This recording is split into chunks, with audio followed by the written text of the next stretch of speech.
little sooner than you expected just because, you need bodies?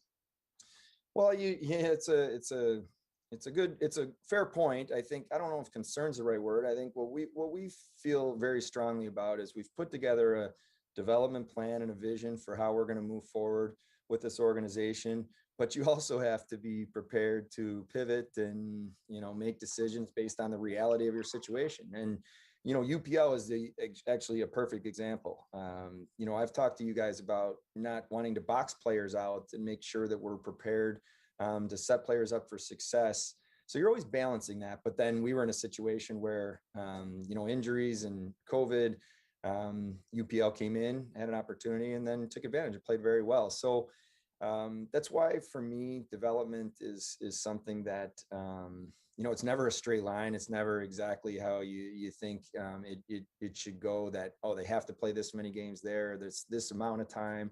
It's fluid. But I think at the back of our minds, and we have this conversation every single day, how do you set players up for success for the long term? How do you make sure players are getting what they need, whether it's here or in Rochester, to prepare them for being that NHL player that we need them to be when they're here full time. So that's something Donnie and I talk about every day. Seth and I talk about it. Jason Carmos, Mark Jagvos. I mean, these are daily conversations, and sometimes it changes based on the circumstance. And then you mentioned Don Granato. I wanted to ask about that. I mean, obviously very well publicized, kind of his hospitalization, I think it was last season. How much concern is there in the organization that as cases are piling up, not just in, with the Sabres, but around the NHL, that, what else do you do to protect the guy like Don that, obviously you don't want anybody to get COVID, but if he were to catch it, that's a really concerning situation. Yeah. I mean, it's a good point because, we have concern. The health and safety is the top of the list. When we talk about our players and staff members, that is absolutely, front of mind in everything we do. Fortunately, we're a vaccinated situation here where all our players and staff are vaccinated here and in Rochester. But it's a concern, of course, and that's why we want to make sure that we're following the rules and we're doing everything we can to keep each other safe. Hey, Kevin, you mentioned the development plan. In an ideal world, what are some of the signs you look for that says to you, hey, this guy might be ready for a taste right now of what the NHL is like? Well, you certainly, you want to see players performing well. I mean, that's the obvious one, right? Like, and what does that mean? Is that statistics or is that the body of work within a game? For me, I like to see players, take away the goaltender part, more of a forward defenseman. I like to see players that are impactful from shift to shift. They're impacting the game in a positive way. And that may be on the scoreboard. That may be the way they're playing defensively. That might be, the penalty kill. It could be a lot of different things, but that's when, especially for me, when I'm watching players, are they impactful from shift to shift? Are they having an impact ultimately on the outcome of a game, or are they just surviving? They're just getting through shifts. So there's different levels of that. And I'll use a player like Jack Quinn would be a perfect example. He came here last year as young. Right out, he would have been in the OHL, and he's just trying to get his feet wet and learn what professional hockey's all about. And it was tough, but he's a type of kid who's very curious and, spent time with the coaching staff and asked questions to older players in Rochester. And then you started seeing him this year start to take over shifts and make plays and be impactful and want the puck. And so those are the things you look for. But, you can have development in the NHL. You can be developing in Rochester. It's I do really believe this. And I just had a player in my office yesterday that's a veteran player. And I talked about you have to have the mindset of wanting to get better every day, regardless of being you're 20 or 30. And if you have that, then you can continue to develop, continue to get yourself better in many different ways. And so that's what we're looking for. And that is, I will tell you, John, like, it is so important, the culture and the locker room, not just here, but in Rochester. Guys like, Michael Mersch, what they do for players, and Malone, Prow and Schultz, these guys that are in Rochester, what they do every day in practice and the habits that they have are very impactful for the Samuelsons and Fitzgeralds and Paterka, Quinn, Krebs, UPL. So that's a big deal. So that's the type of stuff that we look for. And then you want to set players up to succeed. This is a really hard league.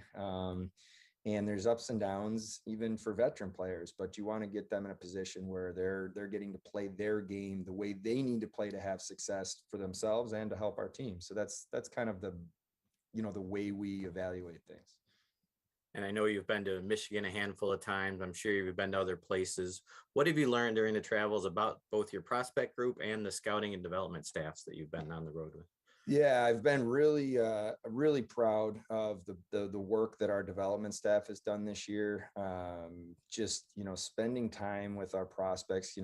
We have a lot of prospects now, which is a great thing, and that's they have their hands full, but the communication that they have regularly. I mean, obviously I'm reading reports every day, helping them adjust to wherever level they're playing in, and helping them understand what they're going to need to do to go from whether it's college hockey to the NHL, or it's the OHL to the American League to the NHL. So really helping them understand that.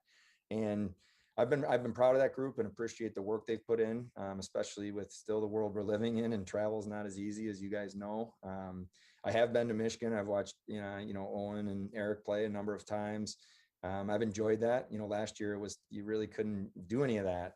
So I've enjoyed, being, whether it's, on the road scouting our prospects or watching Rochester play, spending time with those players, spending time with the staffs. And I think for me, it's building relationships and building trust, and having players understand, not just our players here, but players in the organization and prospects understand what the vision is here, what the expectation is going to be when they get here, and what they need to do to get here. So just kind of laying that out for them, and them hearing that from me is really important.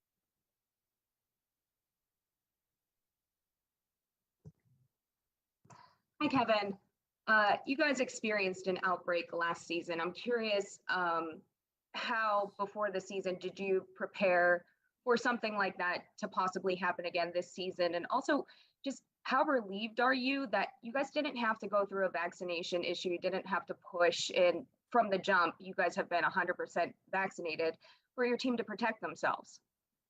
Well, it does give you some peace of mind, honestly, because, you just look around the world and you see, vaccination rates, and obviously everybody's different, but people that are vaccinated just generally tend to be, less sick if they do get COVID. So it does give you some peace of mind. I'm proud of our players and staff across, here and in Rochester, and, how, serious they've taken this, and, wanting to not just protect yourself, but each other. I've had conversations with people in our organization about that. Like, as someone would wake up with a headache, and it's like, I want to make sure I'm staying home until I know I'm negative, because I don't want to put anybody else in jeopardy. And I just think that's a kind of a powerful thing, that's built here in this organization, where people care about each other. And it's hard, you're navigating that. And I don't know, to kind of answer your first part of your question, I don't know if you ever can totally prepare. You're kind of like, you're just kind of, every day you get up and you see what the day brings.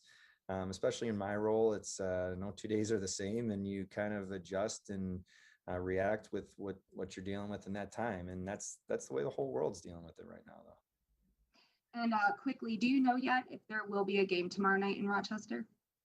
I don't know that. I do know that that's something that's being discussed. Jason Carmano, so just before this press conference here, had sent me a note that he was in conversations, because I believe the team we're playing to, the opponent, potentially had some positive cases. So I don't know at this point, but I'm sure that'll be coming out soon.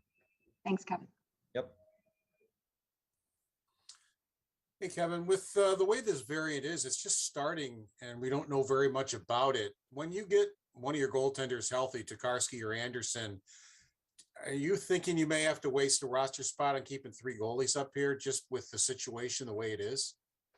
Yeah, it has crossed my mind. And, so you think about how fortunate we are to have Rochester so close to Buffalo, but we're not always in Buffalo. And it's, so is there a situation where you're on the road? Do you do something like that and make sure that you're always having an extra?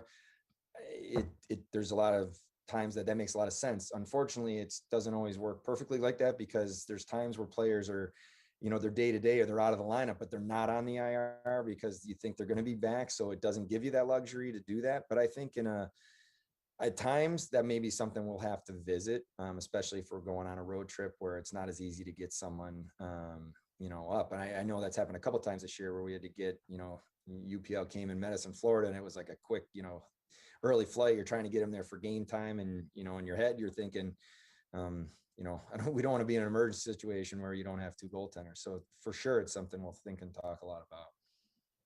And as we look at this season, you had a pretty miserable 20 games there for a while, and the last 4 or 5, you've gotten points in 4 in a row. You got a real quality win in Minnesota.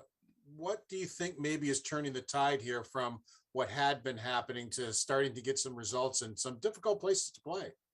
Well, I think, I think from my standpoint, you try to evaluate in a really, really honest way where we are at game in and game out. And you're right. There's a stretch there where I didn't feel that we were doing enough things, putting ourselves in positions to get results. We had pockets of the game where we were playing really well, but maybe not enough 60-minute type of effort to get the result you need. What I did feel is even, dating back to the Rangers game, I believe we started seeing our team, playing the way we need to play to have success, kind of possessing the puck, attacking, playing really aggressive, not just offensively, but defensively. Certainly, UPL really came in and was really solid for us. And even though the result right away maybe wasn't there, you could see us playing the way the process of our game was right, and then started to see results. So, I'm really proud of the way the guys, for a young team that we have overall, the maturity they've showed of sticking with how we need to continue to push through it. We can't let the day-to-day, you can't get obsessed about day-to-day results change how we have to play ultimately to become a better team. And that can be easier said than done. You know that, Paul. It's like, there's a lot of pressure, there's stress that can happen every day. But for me, it's a constant reminder to the coaches. We need to focus on today getting better. How do we get better individually? How do we get better as a team? How do we set players up for success? Are they doing their part? We're all in this together? And that's, my message as I walk around the locker room and talk to the team, and whether it's on the road or home, is, we're all in this together. We're going to stick together. We have a really, really good locker room right now, which is exciting for me to see. The culture here is turning, and it's a positive. It's players that want to be here. It's players that are excited about where we're headed. So let's just focus on today. Let's get better. And I think when you have that mindset, then you can work through the tough times. And that's what I felt really good about over the last handful of games. Kind of just goes to what you've been speaking, how this thing is flying. The Washington Philly game just got postponed tonight, just like you said. Kevin, here's something for you. Middlestat, Anderson, and Hag. Is there any concern that any of them are done for the year at this point? No, I don't think so.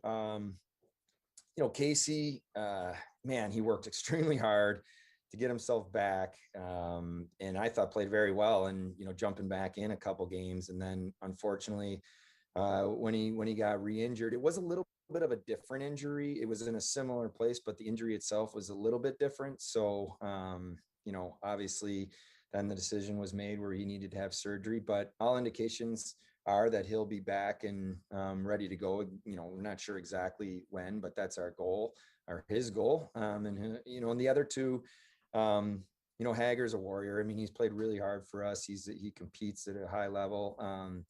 Yeah, I just talked to him this morning, and he's doing a lot better even than he was a few days ago. And with Craig, I have to say, like, what a unbelievable veteran he's been with this team, and we dearly missed him when he went out of the lineup. Not just because of the play that he had, but there were times where, I don't know if you guys noticed, but when he was backing up, he was like having a coach on the bench. He was talking to the defenseman, pointing things out. That's really powerful when it comes from your own teammate. And, we've missed that. He's doing much better. He's started to turn a corner. With his injury, it's every day you have to kind of evaluate and see where he's at, but there is hope that he's on a better path right now. So I certainly hope all three of them get back and can play this season. And they've all been really, you guys know Casey and what he means for us moving forward, but the other two have really been veteran leaders that we hoped, they would be when we brought them in. And my other point would be you had a need in goal. So that's when you really had to pull the trigger on UPL. When Casey went down, that's your top center. How close were you and what was the balance when discussing Peyton Krebs? Yeah, like it kind of goes what I said earlier. When you think about these things, there's no perfect answer, right? You could say, hey, a guy's playing really well. You could say it's time to bring him in, let's go. Or you might say, well, he's playing really well, let's leave him and let him just keep getting better and better. So sometimes it's out of necessity, but Peyton, to me, he's very mature. He is by nature a curious type of kid who just asks questions, wants to get better.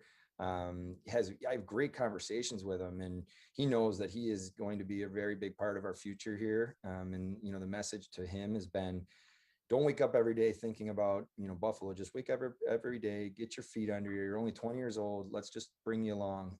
But we have that conversation, and we'll continue to. If we think it's right and we think we're putting him in a position to succeed, we won't hesitate. And the other thing for me is, there's a lot of players in Rochester that we know could come here and play and be on our team, but are they going to thrive? Or are we setting them up for success? Are they, is it the right thing in their career where they're at today versus, what do we need? So we're balance all that, but for sure, Peyton is a guy we talk about regularly, and I watch every game in Rochester, whether it's in person or on video. And he's a player that we're really excited about. He's coming along here. Thanks, Kevin. Yep. Kevin, is there an update on Tage Thompson? We weren't obviously able to get one yesterday. Just what's his status? Yep. His MRI was good news, actually, which we were thankful to hear. He would have been a game time decision last night.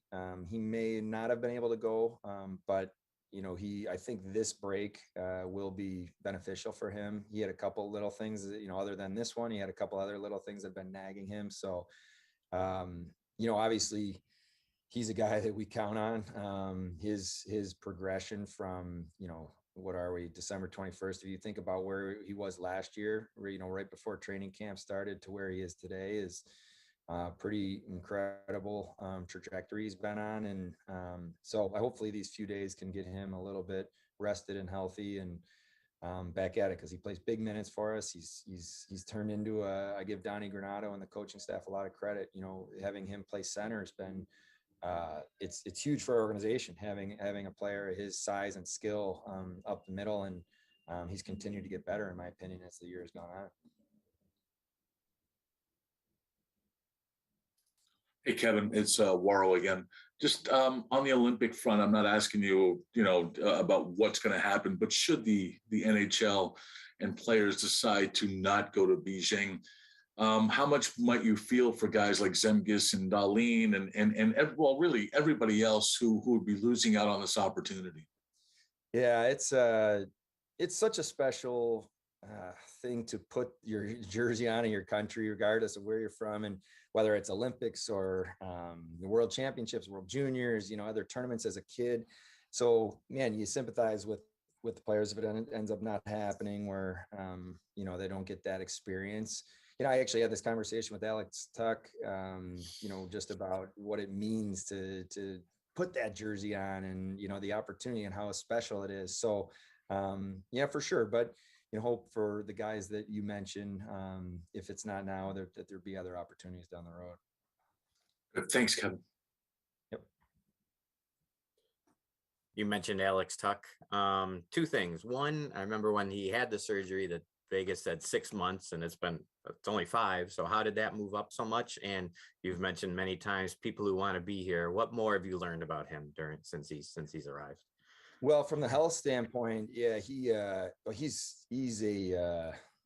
pretty impressive specimen. He's He's in shape, he's big and strong. And so the 6 months is generally with that surgery, the kind of the timeline that you typically would see. But what I've learned is there's also a science of the amount of time that needs to go by just to make sure someone is totally cleared. And then if they've physically gotten strong enough, then, they're okay. And our, 5 months was kind of that magic number. So yeah, he was pretty disappointed yesterday when the game got postponed. He was excited, as we all were. What I've learned about Alex is he is very, very impressive person, great person, great teammate. He's jumped right into this organization and embraced it. When I talk about people that want to be here and that want to be a Buffalo Sabre and that dream of putting that jersey on, you could put him at the front of the list. And I'll give you a story about him.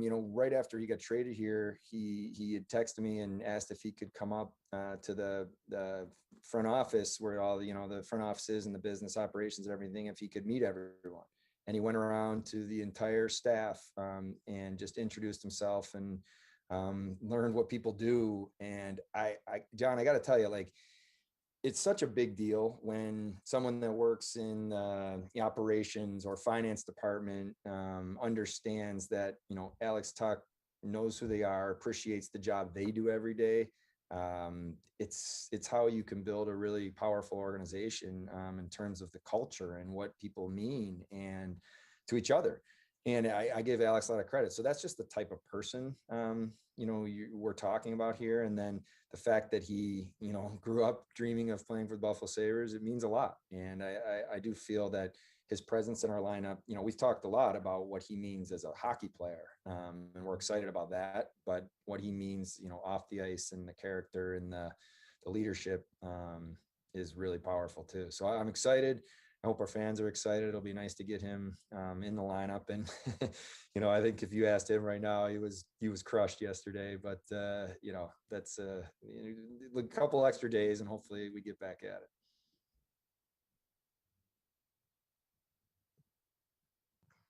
Well, that was my question. Just how deflated if he was deflated at all, not being able to make his debut, sitting out for a while. And I want to ask you, Kevin, could Alex Tuch be the next captain of the Buffalo Sabres? Well, I think, for him, you'd have to ask him on how disappointed in terms of yesterday. I do. There is a thing as a player you go through where coming off an injury, you're putting so much work in, but you're mentally still know you're not in the lineup. And then you go to that point where, okay, I'm close. And now mentally you start kind of dialing it into where, you need to get into a certain frame of mind to be prepared to play. So you could see his focus, even going up a notch over the last, say week. And then, you go to bed the night before thinking I'm about to, make my debut as a Sabre. And so there's obviously, the emotion. And in terms of, the leadership, what I have to say that, it's something that we talk a lot about, Donnie and myself and the staff about what we're building here, what we're building towards. A player like him is obviously really important to that. I do want to highlight what an incredible job, in my opinion, Kyle Okposo and Zemgus Girgensson have done with this team from day one of training camp, have just taken it on in an authentic, very honest, just genuine way of who they are as people, how they act every day and how they prepare off the ice, and their play on the ice has been terrific too, which, is great to see. So we'll evaluate that as we move forward. But I've been really happy with the way the veterans have led on the ice and off the ice. And I think if you asked our younger players, they would say the same thing. Thank you very much, everybody. Have a good holiday.